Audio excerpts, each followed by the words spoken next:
Hey ladies, we had a great question that was submitted by Marianne. Thought I'd give you an overview of the answer to the question that she has regarding her 5-year-old who is rearing on her and the scenario of which that is taking place. Please go back and look at the full question that Marianne asks and the post that's on. I wanted to address, I have my notepad here, so just bear with me. I apologize for looking down. She asked a great question. She actually has a lot of really good answers, and I want to make sure that I cover all of what she is asking. She has a 5-year-old that rears on her when she's hand walking her, and it typically occurs when Willow gets anxious, that she first tries to crowd her, and then when she attempts to move her forehand or her feet out of her space, she rears up. She's asking about, should she make a correction when she's actually rearing? Typically what she does is she waits for her Willow to land, and then she either circles her or sends her out in the circle or moves her feet in one way or another. I'm going to just kind of jump actually to the middle of her question or her statement. And again, she does a great job articulating this. And this is really what I want you guys to be learning, that when you're asking questions, even for yourself, my goal is to help you be able to ask the right questions. There is no wrong question, but oftentimes it's not just a simple question. It's not like, why is my horse rearing? If you go back and read Marianne's question and her statement, she's very insightful on a bunch of things here. And so, and that's really where I want to get your brains working, that we're not just looking at one element of a problem, that we're trying to take in the many pieces that happen within a problem. Here she does full disclosure. She said she really hasn't worked with her horse in the last 9 months. Of course, winter has been terrible for her too. She is in the mountains of Virginia. I'm sure that she's gotten tons of snow and it's been freezing cold. Unusual weather for us here on the Eastern Shore, or the East Coast, I should say. She's not on the Eastern Shore. First and foremost, sometimes we deal with rearing issues or behavioral issues. She hit the nail right on the head. She hasn't worked her horse enough. When we don't work our horses enough, then of course other behaviors start to go. She already knows that. I'm not pointing fingers. This is not about making her feel bad. Marianne and I have talked plenty of times that she knows, you know what, life, and this is where I am with my students, life is life. I mean, I have been busy trying to put videos together and all the many things that go on in my life too, that my young horse has gotten limited work intentionally. I knew it. I made a choice for that over the winter. He's had very limited work because I had to decide what I was putting my attention to at that point. And so I had to be okay with that. I gave myself permission to do that in my world. And I know Marianne's life, and this is what she's had to do. Plus, again, with the winter and the weather and all that kind of stuff. There are things that we can do when the winter's yucky or the weather's crappy, and we want to be able to still engage with our horse and get our horse's brain thinking. But it's totally okay that she has not. She has owned it. She's expressed it. And so now from this point forward, we move forward.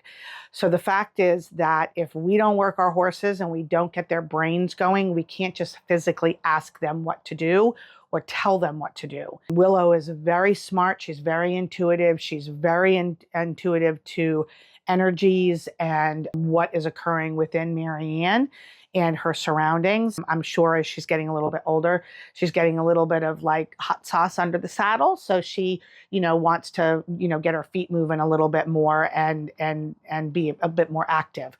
But the big thing here is, number one, we must make sure that we're working our horses mentally, emotionally, or physically. And of course, I've got ample videos and different exercises for you to understand what does that mean and how do we do that. I'm not going to go into that today, but you can go and look at the different portals. If you're not a member and you want to become a member of the Elevate membership, get in touch with me, drop a comment below, and I'll get in touch with you and get you the information on how to be able to become an Elevate member and have all of those additional resources. Secondly is this. And again, she hits it right on that first paragraph. So proud of you, Marianne. You are getting it. You understand what's happening. You have a great feel of this. It's not easy to go through the junky parts, the unpretty parts, the ugly parts. And that is this. She is crowding you because she is, in fact, uncomfortable. And whether she is crowding you because she's uncomfortable and she wants to get close to you, not for cuddles or anything like that. She's just doing that because that's the horse herd mentality. Crowd together when things aren't okay because the whatever that thing is can't eat us as a whole. We can work together. We can work together to fight off whatever is causing us concernment. And so when we are working with our horses, I would say first and foremost, and some of the articles that I've written and some of the exercises that I have you doing is outside of a fear factor scenario. Are you able to move your horse easily out of your space? Are you able to establish a boundary that's clear for your horse, that you're consistent in doing, not just randomly doing or doing when they're getting into trouble or they're running over you? Is it something that you can do on a consistent basis that your horse understands in a relaxed state how to move out of your space? If the answer is no to that, and you can't move your horse at least halfway down your rope, if you've got a 10-foot rope, you should be able to move your horse 5 feet. If you have a 12-foot line or a 14-foot line, that should be 6 or 7 feet. Can you move your horse easily out of your way and communicate them at a distance? If you can't, then that has to be fixed under normal circumstances. The other thing that I would say in this is, rather than walking your horse into the areas that the horse is not comfortable, rather than walking from point A to the end point B, which might be from Marianne, it would be from her house down to camp. Some of you, it's from the house to the ring, or excuse me, from the barn to the outdoor arena, or it might be from the horse trailer to the trail, or whatever your scenario is. And by the way, I would love to hear from you. If you're running into this problem too, drop a comment, get in touch with me because I can help you as well. The big thing here is this. I want you to think out of the box. It's part of the reason that we learn how to send our horse away from us and then also around us. Some of it, you'll hear circle game, some, your horse is circling around you. I want you to be able to send your horse directly straight away and then out on the circle so that the horse is circling around you at least halfway down the line, if not more. And your horse is able to move around the circle at the walk or the trot or the canter or whichever gait you want the horse to be moving, and that the horse can do that easily outside of a fear factor scenario. Because if the horse is scared, that adds a whole nother piece of the puzzle. So the question is, can you do that? If you can't, you have to work on that. Now, where that leads is this. Rather than you walking the horse, which would be you ahead and the horse following you, rather than doing that, I would rather have you be able to send your horse out around you so that you're working the thresholds. Now, the threshold is a whole different topic. I will add some video links in this to talk about the thresholds. There are threshold homework assignments or threshold lessons in the Elevate portal. But if you're not in the Elevate portal, you can't get in there. That's a different level of membership. Again, hit me up if you're interested in that. Otherwise, look in the links below and I'll have some video clips to let you know to give you a little bit more information about thresholds. Basically, the lay term for threshold is where is your horse comfortable and where is that line that your horse becomes uncomfortable. If we push our horse over that line, whether we're sending them or we're leading them, then that's when we get into the behavior that we don't want. The other part of that is, just because you're leading your horse does not mean that your horse will be comfortable. Your horse only thinks that you're going to get eaten first. And so the horse might follow you for a little while until it gets way uncomfortable and then starts to do some larger behaviors that you don't want. The horse isn't being bad. Most of the time the horse is not being bad. In Willow's case, I don't think Willow's being bad. I think she's just way overwhelmed, and that's her response. And I would say so far in this conversation, I would say it would be, and Marianne, I know I totally love you. You are so good with having the knowledge. I can be straight up with you. You know that number one, it's probably a lack of work. Number two, it's a lack of practicing how to move your horse out of your space under a calm situation. And three, the lack of working the circles. And then number four, working the thresholds properly. If we get too much into that place of discomfort, then our horse can buck, bolt, rear. They're doing whatever they need to do in order to release the pressures that they're feeling. Unfortunately, what happens is, in Marianne's case, Willow is probably way uncomfortable. She's way uncomfortable, not just in front of her, but she's way uncomfortable to the left, to the right, to the top, to the back, below. And she's coming forward up on Marianne. And because her energy is coming forward onto Marianne, and Marianne's using her cues to get her back, when she sends her back, it's a crashing of energies. And Willow's going up would be my guess, because I haven't seen any videos yet. That would be my guess. But again, it has to do with those first 4 scenarios. Practicing, even if it's only 5 minutes a day. Number 2 is can I move my horse out of my space under normal circumstances easily? Can I send my horse out on a circle easily and my horse stays consistent? And then am I working on threshold issues where I'm sending my horse to the area that they're not comfortable and allowing that whole process of the lessons that we've talked about in the whole threshold, building confidence through the threshold without having them move completely through it. We're building it at the threshold, not through the threshold. Okay. All right. So all of that, let me see. Oh, now, Marianne, your question is, what you're doing right now is she's landing and then you're moving her feet. In moving her feet, the likelihood is that you're actually moving her more into the area that she's not comfortable. Again, I'm just going to repeat this. She's probably already way overwhelmed. You've probably way gone past her threshold. So we've got to kind of back up the whole process and get to where her threshold starts, that we're building confidence. But if it is a case that you are over the threshold and she is crowding you, the only picture in your mind at that point is to move her out of your space. If Willow chooses to move, then you're going to read whether that's forward, whether that's left or right, or out on a circle.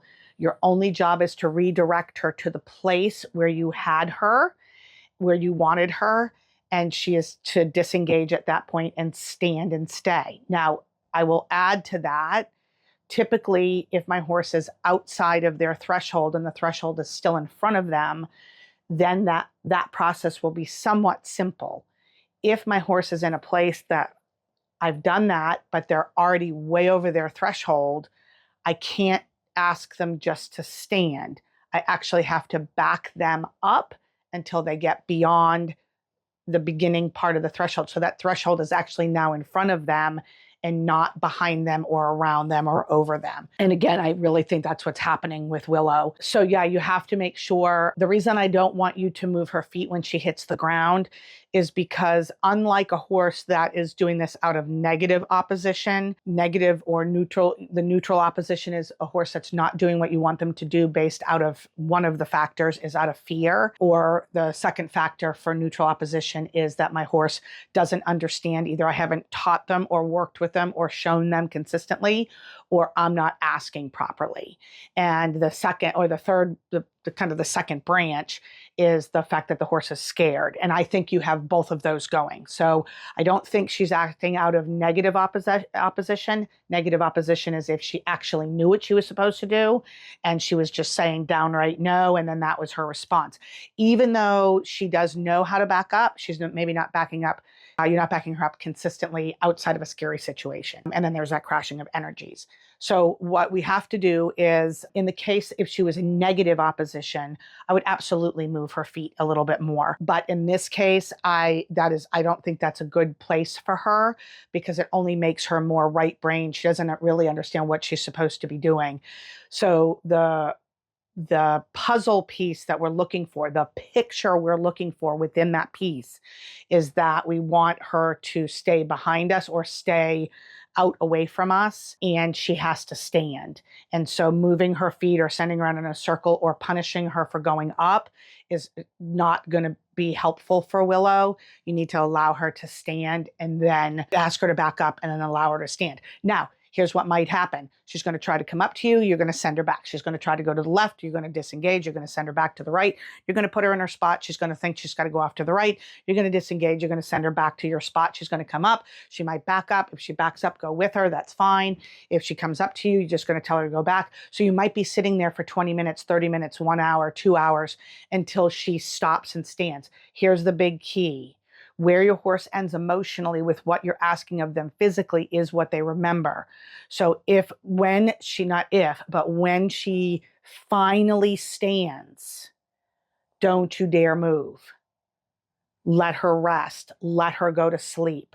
Let her lick and chew. She's probably going to blow out. Now, all of the stuff ahead of time, you're probably going to deal with more rears. You're probably going to deal with her trying to leave. You're probably going to deal with her pulling.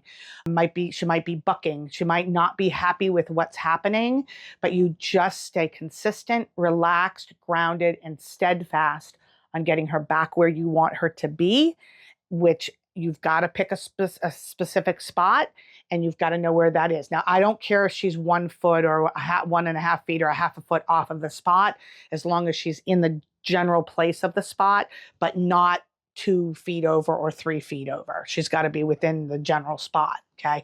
And she can't change that. She can't be changing that all wherever she wants to go. It's that specific spot, okay? So that's that. Now, here's the last part of that. She appears to go from calm to surpassing her threshold pretty quickly.